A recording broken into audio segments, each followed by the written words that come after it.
इतना सुंदर इंसान तो मैंने आज तक नहीं देखा। तभी जिन अपना हाथ घुमाता है तो उसके हाथों से रोशनी निकलकर राजा शाहबीरम और उसके सैनिकों के पास आती है। तो राजा और सब लोग गहरी नींद में सो जाते हैं। मैं इन सबको अपने जादू से गहरी नींद में सुला दिया है। चलो अब जाकर इस सुंदर इंसान की सुंदरता करीब से देखता हूँ। ये जिन एक जादुई जिन है। तभी वो राजा और सबके पास आता है और राजा के पास खड़ा होकर उसे देखकर मुस्कुराने लगता है। मन तो कर रहा है इसे सदा के लिए अपने साथ अपनी दुनिया में लेकर चला जाऊं। जिन वहीं खड़े रहकर राजा की सुंदरता को देखने लगता है। थोड़े समय बाद जब राजा को होश आता है तो ये जादुई जिन वहाँ से गायब हो जाता है। ओह, काफी समय हो गया हमें। तभी राजा सबको नींद से जगाता है और सबके साथ अपने राजमहल में आ जाता है।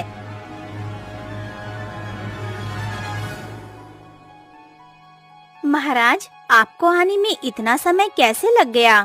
रानी साहिबा, हम एक स्थान पर आराम करने बैठ गए थे। हमें बहुत भूख लगी है। तुरंत हमारे लिए जलपान की व्यवस्था कीजिए। तभी रोज की तरह राजा अपनी रानियों के साथ खाना खाने लगता है। रात का समय राजा शाहबीरम रोज की तरह घर की छत पर बैठा था। तभी वहाँ जादुई जिन उड़ते हुए आसमान में आता है और राजा शाहबीरम को देखने लगता है। ये जादुई जिन राजा शाहबीरम की सुंदरता का दीवाना बन चुका था। इस सुंदर से इंसान ने तो मुझे अपना आशिक बना दिया है। इसे अपनी नजरों से पल भर के लिए भी दूर करने का मन नहीं कर रहा है। जादुई जिन राजा का दीवाना बन चुका था। अब इसी तरह ये जादुई जिन हर दिन राजा शाहबीरम को चुपके से देखने लगा और उसकी सुंदरता का दीवाना बनता गया। देखते ही देखते कुछ साल बीत जाते हैं। एक शाम राजा शाहबीरम जंगल में एक पेड़ के नीचे अपने सैनिकों और अपने मंत्री चमन लाल के साथ बैठा आराम कर रहा था। तभी ऊपर आसमान में वही जादुई जिन आता है। इतने सालों से मैं इस सुंदर से आदमी पर नजर रख रहा हूँ। इसे अब हासिल करना ही होगा। पर अगर मैं इसके असली रूप में इसके सामने आ गया तो ये मुझे देखकर डर भी सकता है। और अगर इसे कुछ हो गया तो नहीं, मैं इसके सामने किसी और रूप में जाता हूँ। तभी जादुई जिन नीचे जमीन पर आता है और एक सुंदर से घोड़े का रूप धारण करके राजा शाहबीरम और उसके सैनिकों के पास आकर खड़ा हो जाता है। महाराज, देखिए कितना सुंदर घोड़ा है। ऐसा घोड़ा तो मैंने आज तक नहीं देखा। हाँ, वाकई में ये घोड़ा काफी सुंदर है। ऐसा सुंदर घोड़ा तो हमारे पूरे राज्य में नहीं होगा महाराज। हम ऐसा करते हैं, इसे अपने पास रख लेते हैं। ठीक है मंत्री जी, इस घोड़े को मेरे पास लेकर आइए। मंत्री उठकर उस सुंदर से घोड़े के पास आता है तो वो घोड़ा आगे चला जाता है। मंत्री फिर उसके करीब जाने लगता है तो घोड़ा मंत्री से और दूर चला जाता है। अरे, ये घोड़ा तो मुझे देखकर आगे ही आता जा रहा है। और वो राजा के पास आकर रुक जाता है। रुक जाओ सैनिक। तभी राजा उस घोड़े के पास आता है और उसके पेट पर अपना हाथ रखकर उसके पेट को सहलाने लगता है। कितना सुंदर है ये घोड़ा। तभी राजा उस घोड़े के ऊपर बैठ जाता है। महाराज, लगता है ये घोड़ा आपका दीवाना है। ये तो मुझे अपने पास भी नहीं आने दे रहा है और आपको अपनी पीठ पर बैठने दिया। तभी वो सुंदर सा घोड़ा जो एक जिन है वो बड़ी तेजी से राजा को लेकर वहाँ से चला जाता है। मंत्री जी, वो घोड़ा राजा साहब को लेकर कहाँ चला गया? शायद राजा साहब सैर करने गए हैं। सभी वहीं बैठकर राजा और उस घोड़े के आने की राह देखते हैं। करीब 2 घंटे बीत जाते हैं पर अब तक वहाँ ना राजा आया था और ना ही वो घोड़ा। महाराज अब तक लौट कर क्यों नहीं आए? कहीं इस घोड़े ने महाराज को कोई हानि तो नहीं पहुंचाई? हमें चलकर देखना होगा। तभी मंत्री और सैनिक राजा को तलाश करने उस जंगल में आगे की ओर जाते हैं। अब काफी समय तक घूमने के बाद उन्हें राजा शाहबीरम और उस घोड़े का कोई पता नहीं चलता। आखिर वो घोड़ा महाराज को कहाँ ले गया? तभी मंत्री को सामने राजा की तलवार पड़ी दिखाई देती है, जो खून से भरी हुई थी।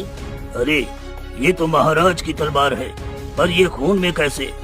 सब उस तलवार को देखकर दंग रह जाते हैं। कहीं महाराज को किसी ने जान से तो नहीं मार दिया? सब ये रहस्य देखकर अचंभित हो जाते हैं।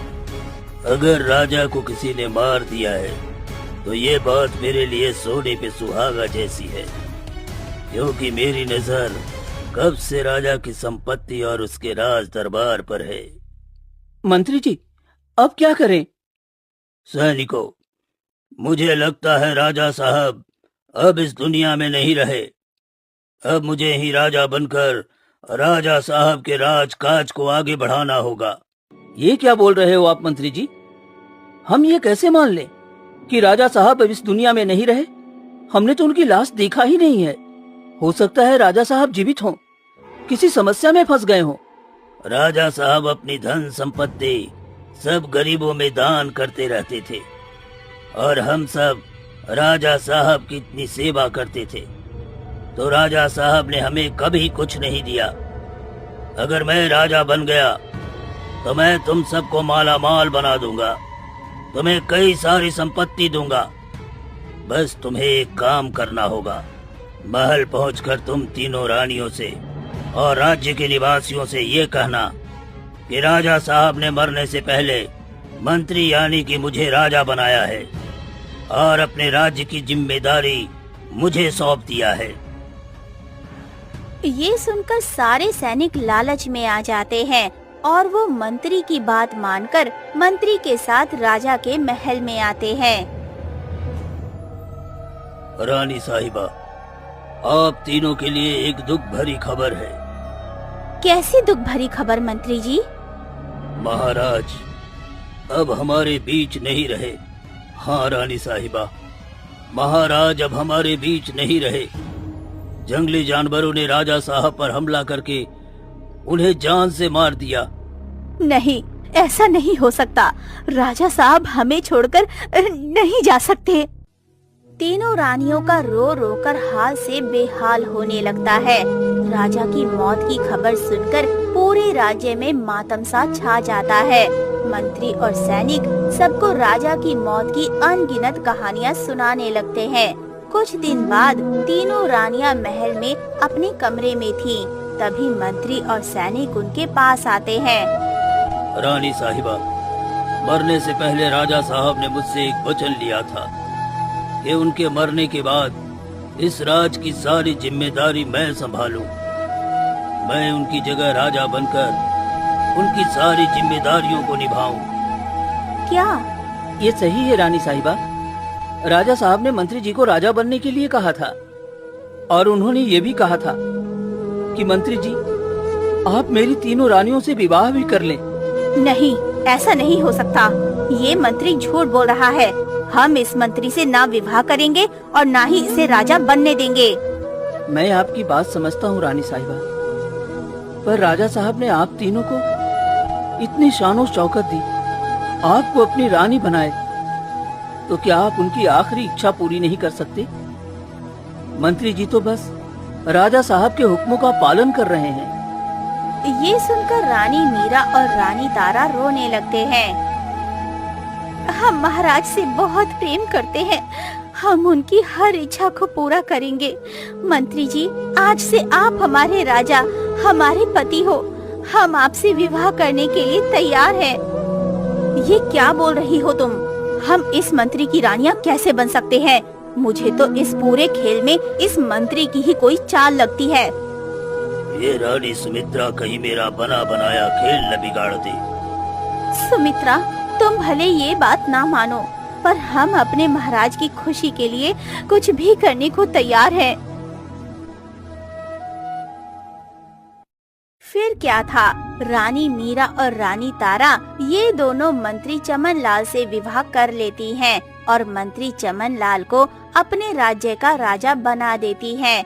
कुछ दिनों बाद राजा चमन लाल धोखे से झूठा आरोप लगाकर रानी सुमित्रा को महल की काल कोठरी में कैद कर देता है और फिर हर दिन